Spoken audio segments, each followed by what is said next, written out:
Hai, kali ini kita akan membahas tentang mind mapping.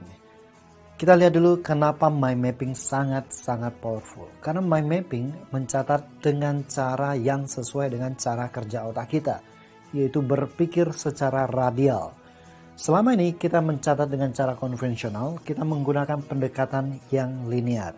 Nah, apa masalah kita menggunakan pendekatan yang linear adalah kita tidak memasukkan proses berpikir yang cukup banyak untuk bisa membuat kita mengintegrasikan pemahaman kita, membuat proses berpikir menjadi kuat, dan memperkuat memori kita dalam proses kita belajar dan mencatat.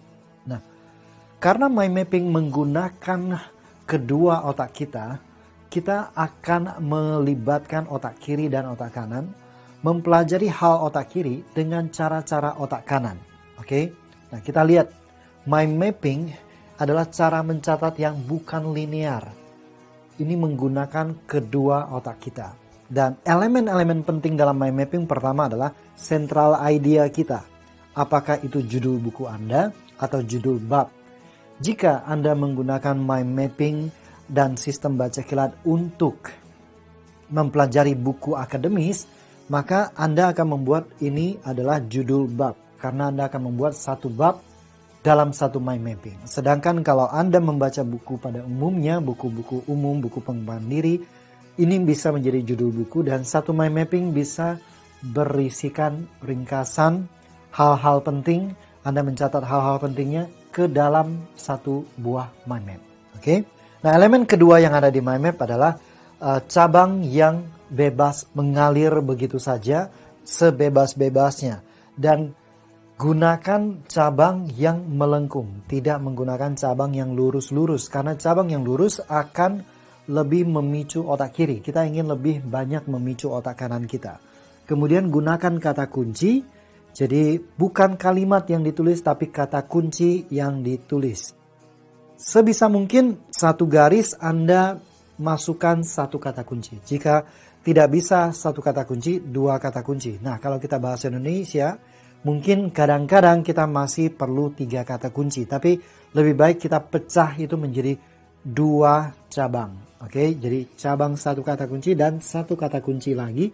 Atau kita memasukkan simbol-simbol yang mudah kita pahami.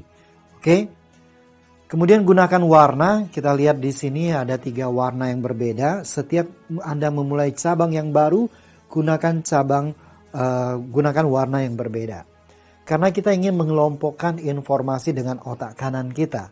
Jadi jangan sampai Anda mulai dengan cabang hitam, lalu cabang selanjutnya warna-warna yang berbeda. Mungkin terlihat sangat menarik, sangat eye-catching, tapi otak kanan kita tidak akan bisa mengorganisir informasi berdasarkan warna. Jadi ketika Anda mulai dengan merah, maka anak cucu dari cabang ini semuanya berwarna merah. Jika Anda mulai dengan hitam, anak cucunya semuanya berwarna hitam. Oke. Kemudian kita menggunakan warna karena itu memicu otak kanan kita, memicu kita untuk bisa mengingat dengan lebih baik. Otak kanan adalah tempat memori kita tersimpan. Oke. Kita menyimpan semua memori kita dengan gambar. Sesuai dengan catatan yang radial ini lebih ke bentuk gambar dan pola, dan otak sangat mudah mengingat gambar dan pola. Oke. Kemudian masukkan gambar. Ya, gambar sebisa mungkin Anda masukkan gambar. Anda lihat gambar-gambar yang ada di sini sangat-sangat simple. Jadi dalam buku Dan Rom yang judulnya Back of the Napkin, dia menjelaskan bahwa jika Anda punya otak kiri dan otak kiri, artinya Anda nggak bisa gambar. Anda cuma bisa gambar begini, stickman, ini juga orang. Ada gambar rumah juga seperti ini. Oke.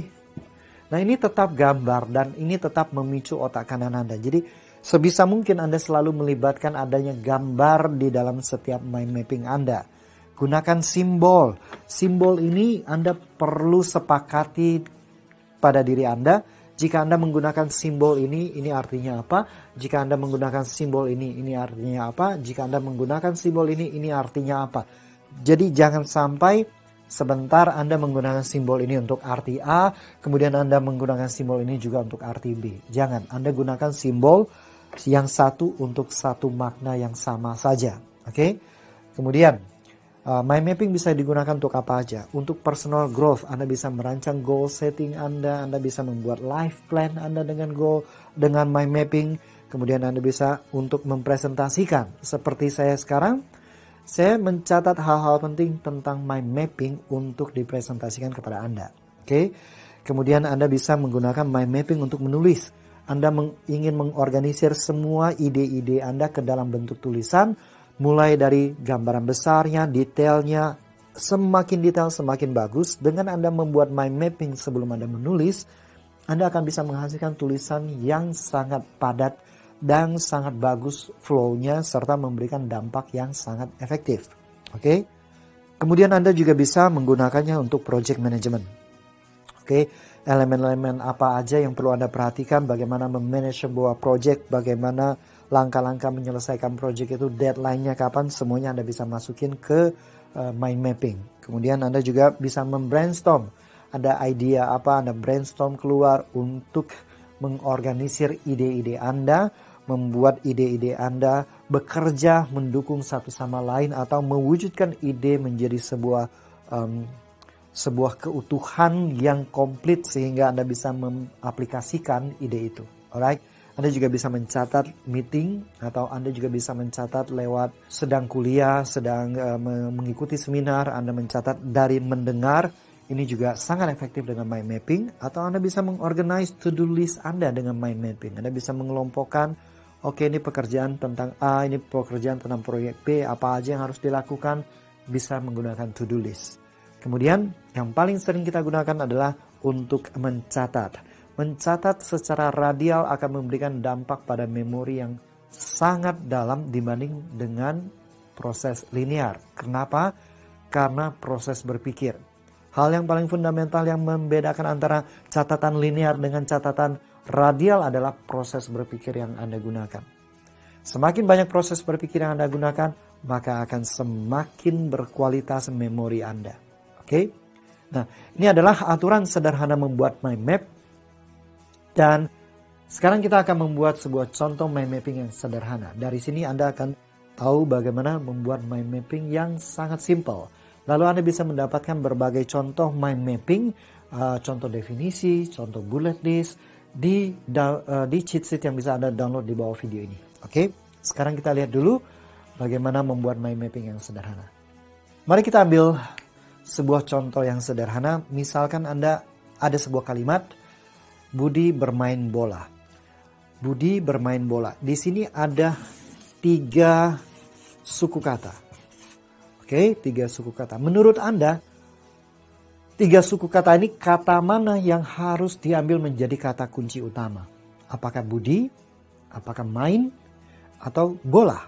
Nah, kalau kita ambil Budi sebagai kata kunci utama, cabang selanjutnya adalah diikuti dengan tentu main. Tapi kalau misalkan kita berpikir dari titik nol, Budi bisa ngapain ya? Wow, Budi bisa melakukan banyak sekali hal. Artinya kalau kita ambil Budi sebagai kata kunci utama, kita tidak bisa berpikir secara terstruktur, ini Budi mau ngapain? Oke, kita tidak ada titik referensi berpikir yang lebih sederhana yang bisa membawa kita, oke, Budi mau melakukan apa ya? Terlalu luas. Sedangkan kalau kita ambil main sebagai kata kunci utama, oke, ini juga terlalu luas. Main apa? Di mana? Apa poin yang ingin ditonjolkan di sini? 2 hal ini, subjek dan kata kerja, kata kerja, di sini akan memberikan kita titik berpikir yang terlalu luas sehingga kita tidak punya referensi berpikir yang lebih terarah. Sedangkan kalau kita ambil bola sebagai kata kunci utama, kita langsung bisa berpikir dengan lebih terarah. Kita langsung bisa berpikir, oh dia mainkah, jualkah, belikah, buatkah, nontonkah? Oke, Anda bisa berpikir dengan lebih terarah. Walaupun ada opsi-opsinya, opsi-opsi Anda lebih terarah sehingga Anda akan membangun struktur berpikir yang lebih baik dan Anda bisa mengingat dengan lebih baik.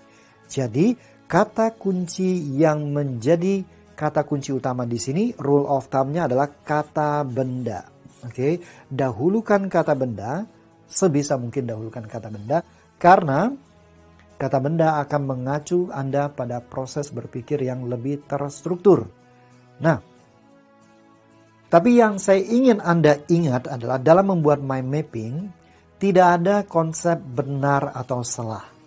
Oke, tidak ada konsep benar atau salah. Selama Anda memasukkan ke dalam bentuk radial, tulisan yang diisi dengan kata kunci, garis yang melengkung-melengkung, kemudian kata kuncinya 1 sampai 2 kata, dan Anda mengorganisirnya seperti ini, yang paling penting adalah Anda memahami flow mind mapping Anda dengan baik. Anda tidak usah peduli apakah orang lain bisa memahami mind mapping Anda. Yang penting Anda sangat memahami mind mapping Anda. Anda tahu tata letaknya di mana. Anda tahu pola-pola mind mapping Anda seperti apa. Itu yang paling penting.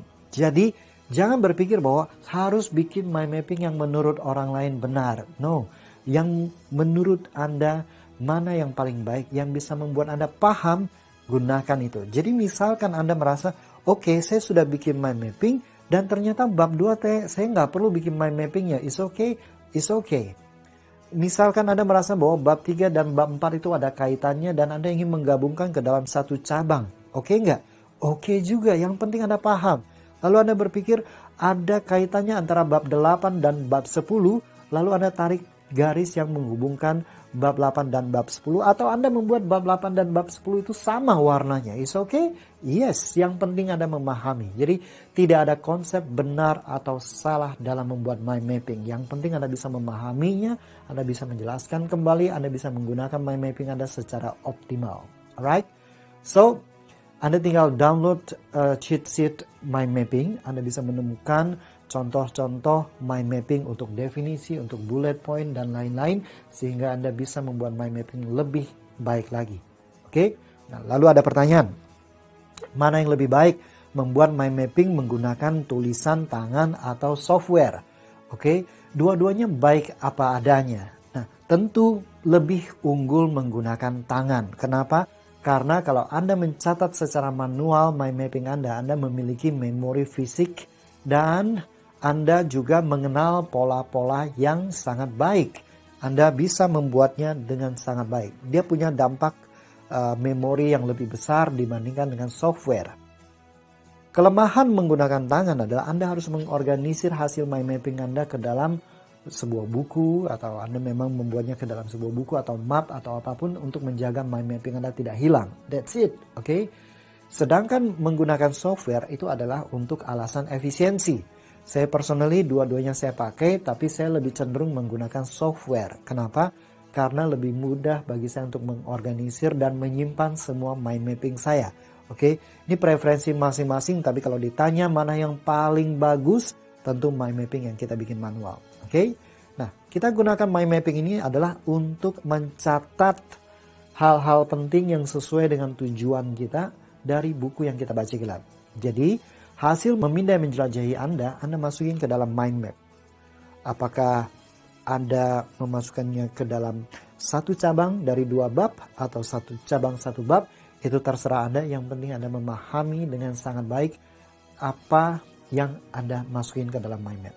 Alright, selamat mencoba dan sampai bertemu di video selanjutnya di mana saya akan menggabungkan setiap langkah baca kilat sampai Anda bisa mempraktekannya dengan baik.